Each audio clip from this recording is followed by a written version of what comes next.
кандидат мастера спорта, победитель чемпионата Дальневосточного федерального округа, тренируется в Республиканской спортивной школе Олимпийского резерва, тренеры Евгений Павлов, Максим Полов. Синтрико Александра Карамзина. Представляет команду Республики Саха-Якутия, баскет спорта России. Победитель чемпионата Дальневосточного федерального округа. Студентка Института физической культуры и спорта. Тренеры Рожин, Казахстан и Степанов.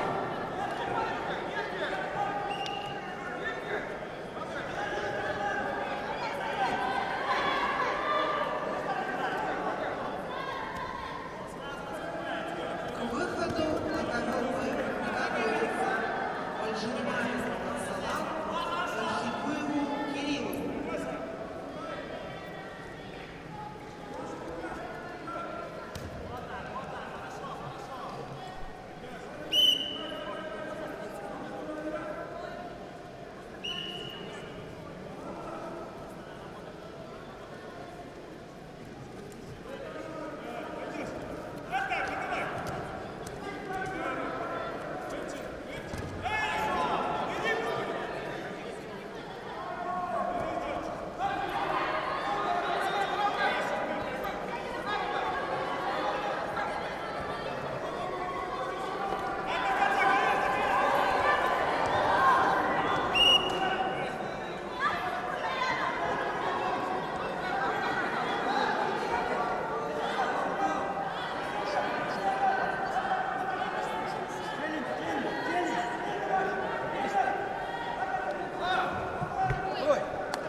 На ковре Б победу по баллам одержал Качаян Гер, Приморский край.